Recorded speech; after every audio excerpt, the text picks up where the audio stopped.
Hi guys, welcome to விஷோ info. கருப்பு கவுனி அரிசியில் கஞ்சி செய்ய போகிறோங்க. எப்படி செய்கிறதுன்னு பார்க்கலாங்க. வீடியோக்குள்ளே போகிறதுக்கு முன்னாடி நீங்கள் இன்னும் நம்ம சேனலை சப்ஸ்கிரைப் பண்ணலாம், சப்ஸ்கிரைப் பண்ணுங்கள். அப்படியே பக்கத்தில் இருக்கிற பெல் ஐக்கானை கிளிக் பண்ணுங்கள். அப்போ தான் நான் போஸ்ட் பண்ணுற வீடியோ எல்லாத்தையும் நீங்கள் உடனே பார்க்கலாம்.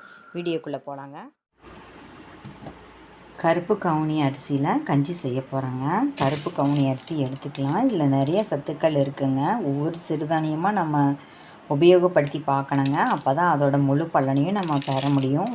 நம்ம தவறாமல் பயன்படுத்தணுங்க. இப்போ காலையில் உங்களுக்கு சாதம் வேணும் அப்படின்னா நீங்கள் நைட்டே ஊற போட்டுக்கலாங்க. அந்தளவுக்கு ஊறினா தான் நல்லாயிருக்கும். கஞ்சியாகவும் சாப்பிட்டுக்கலாம், சாதமாகவும் சாப்பிட்டுக்கலாங்க. இது ஒரு 4-5 தடவை கழுவிட்டு ஊற வச்சுக்கலாங்க. அதாவது ஒரு 8 மணி நேரமாவது ஊறினா தான் இந்த சாதம் நல்லா வேகுங்க.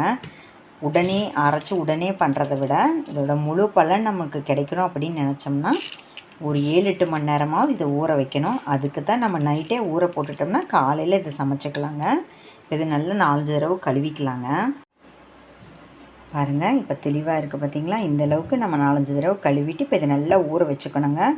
ஊறினா தான் அதோட முழு பலன் நமக்கு கிடைக்கும். நல்லா ஊறட்டுங்க. ஊறினதுக்கப்புறம் பார்க்கலாங்க. கருப்பு கவுனி அரிசி நல்லா ஊறிடுச்சு. 8 மணி நேரம் நல்லா ஊறிடுச்சுங்க. பாருங்கள், இப்படி நம்ம இப்படி ப்ரெஸ் பண்ணாலே அரிசி உடையும். இந்த மாதிரி இருந்தால் தான் கரெக்டாக இருக்குங்க. இந்தளவுக்கு ஊற வச்சுடுங்க. இப்போ ரெகுலராக நம்ம சாதம் வேக வைக்கிற மாதிரி நீங்கள் டேரெக்டாக ஒரு பாத்திரத்தில் தண்ணி ஊற்றி தண்ணி கொதிக்கும்போது அரிசி போட்டு அப்படியும் வேக வைக்கலாம். இப்போ நான் வந்து குக்கரில் வேக வைக்க போகிறேன். ரெகுலராக சாதம் வேக வைப்போம் பார்த்திங்களா குக்கரில். அதுக்கு சாதத்துக்கு எவ்வளோ விசில் எடுக்க போகிறோமோ அத்தனை விசில் எடுத்தாலே போதுங்க. ஏன்னா நம்ம நிறைய நேரம் ஊற வச்சுருக்கோம். நீங்கள் ஊற வைக்காமல் செஞ்சிங்கன்னா தான் நிறைய விசில் விடணும். இப்போ இது வேக வைக்கும்போதே பூண்டு, சீரகம், இந்த ரெசிபிக்கு தேவையான உப்பை சேர்த்தியே நாம் வேக வச்சுக்கலாங்க. இப்போ இது வேக வச்சதுக்கப்புறம் நான் உங்களுக்கு காமிக்கிறேங்க எப்படி இருக்குன்னு. கருப்பு கவுனி அரிசியை நம்ம நல்லா வேக வச்சு எடுத்தாச்சுங்க. பார்த்திங்களா எந்த அளவுக்கு ஸ்மாஷ் ஆகிருக்கு. நம்ம நல்லா ஊற வச்சதுனால இந்த அளவுக்கு குக்கரில் சாதம் வேக வைக்கும்போதே வேக வச்சது கரெக்டாக இருக்குது. இதே நீங்கள் இந்த அளவுக்கு ஊற வைக்காமல் செஞ்சிங்கன்னா இன்னும் டைம் எடுக்குங்க.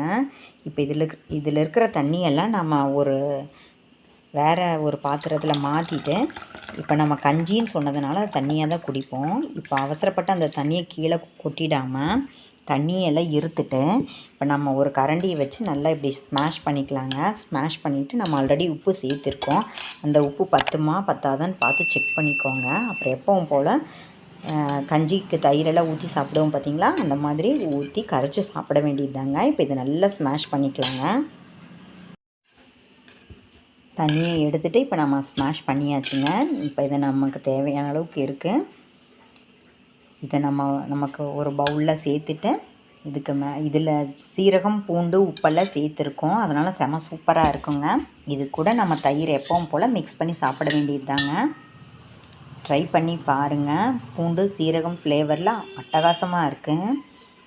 இந்த அரிசியெல்லாம் சாப்பிடாதவங்க கூட இந்த ஃப்ளேவருக்கு சாப்பிட்ருவாங்க. ரொம்ப சத்து நிறைந்த அரிசிங்க. இதில் என்னென்ன சத்து இருக்குதுன்னு அளவே சொல்ல முடியாது, அந்தளவுக்கு சத்து வாய்ந்ததுங்க. குடிக்கிற மாதிரி நீங்கள் ரெடி பண்ணிக்கலாம். ஸ்பூனில் இந்த மாதிரி சாப்பிட்ற மாதிரி ரெடி பண்ணிக்கலாங்க. ட்ரை பண்ணி பாருங்கள். சூப்பரான ரெசிபி, அருமையாக இருக்கும். சத்து நிறைந்த கருப்பு கவுனி அரிசி கஞ்சி ரெடிங்க. ட்ரை பண்ணி பாருங்கள். இந்த கருப்பு கவுனி அரிசியில் நாம் செஞ்ச கஞ்சி வந்து நம்ம சீரகம், பூண்டு, உப்பு சேர்த்துருக்கோம். இதை சேர்த்து சாப்பிட்டாலே செம ஃப்ளேவராக இருக்கும். நம்ம கஞ்சி அப்படின்னாலே இன்னும் தேங்காய் பால் இல்லை தயிர் ஊற்றி சாப்பிடுவோம். அதுக்காக நம்ம தயிர் ஊற்றி சாப்பிட்ணுன்னு சொன்னேங்க. இது வெறுமனே சாப்பிட்றதுக்கு சூப்பராக இருக்குங்க. இதில் என்னென்ன சத்துக்கள் இருக்குதுன்னு இப்போ நம்ம பார்க்கலாங்க. கருப்பு கவுனி அரிசியில் இருக்கிற சத்துக்களை பற்றி பார்க்கலாங்க. கருப்பு கவுனி அரிசி வந்து பொதுமக்கள் பயன்படுத்த தடை இருக்குங்க. வரலாற்றில் கருப்பு கவுனி அரிசியை ஃபோர்பிட்டன் ரைஸ்னு சொல்கிறாங்க. சீன அரசர்களும் அரச குடும்பத்தார்கள் மட்டும்தான் இந்த அரிசியை பயன்படுத்தணும் அப்படின்னு தடை செய்யப்பட்ட அரிசியாக இந்த கருப்பு கவுனி அரிசி கருதப்படுதுங்க. இதற்கு காரணம் இதில் உள்ள ஊட்டச்சத்துக்கள் தாங்க. சீன அரசர்கள் இந்த வகை அரிசி கடவுள் தங்களுக்கு மட்டும் அளித்ததாக அவங்க நினச்சிக்கிறாங்க. இதனால தான் பொதுமக்கள் இதை சாப்பிட தடை விதிச்சிருக்காங்க. இதில் இருக்கிற பயன்களை பற்றி பார்க்கலாங்க. மூளை செயல்பாட்டுக்கு இது உதவுதுங்க. சர்க்கரை நோய்க்கு ரொம்ப நல்லதுங்க. இதை சாப்பிட்டோம்னா சர்க்கரை நோயிலேருந்து தப்பிச்சுக்கலாங்க. கல்லீரலில் உள்ள நச்சுத்தன்மையை சரி செய்யுதுங்க. தசைப்பிடிப்புக்கு நல்லது, நரம்புகளுக்கு நல்லதுங்க. கொலஸ்ட்ராலை இது கட்டுப்படுத்துங்க. இதில் அதிக அளவு நார்ச்சத்து இருக்குங்க. ஒவ்வொரு அரை கப் அரிசியிலும் 3 கிராம் நார்ச்சத்து இருக்குன்னு சொல்கிறாங்க. அதனால் இந்த அரிசியை தவறாமல் நீங்கள் பயன்படுத்தணுங்க. என்னங்க, இந்த ரெசிபி உங்களுக்கு பிடிச்சிருந்தா லைக் பண்ணுங்கள், ஷேர் பண்ணுங்கள், கமெண்ட் பண்ணுங்கள். ஞாபகமாக சப்ஸ்கிரைப் பண்ணுங்கள். ஓகே, பாய்.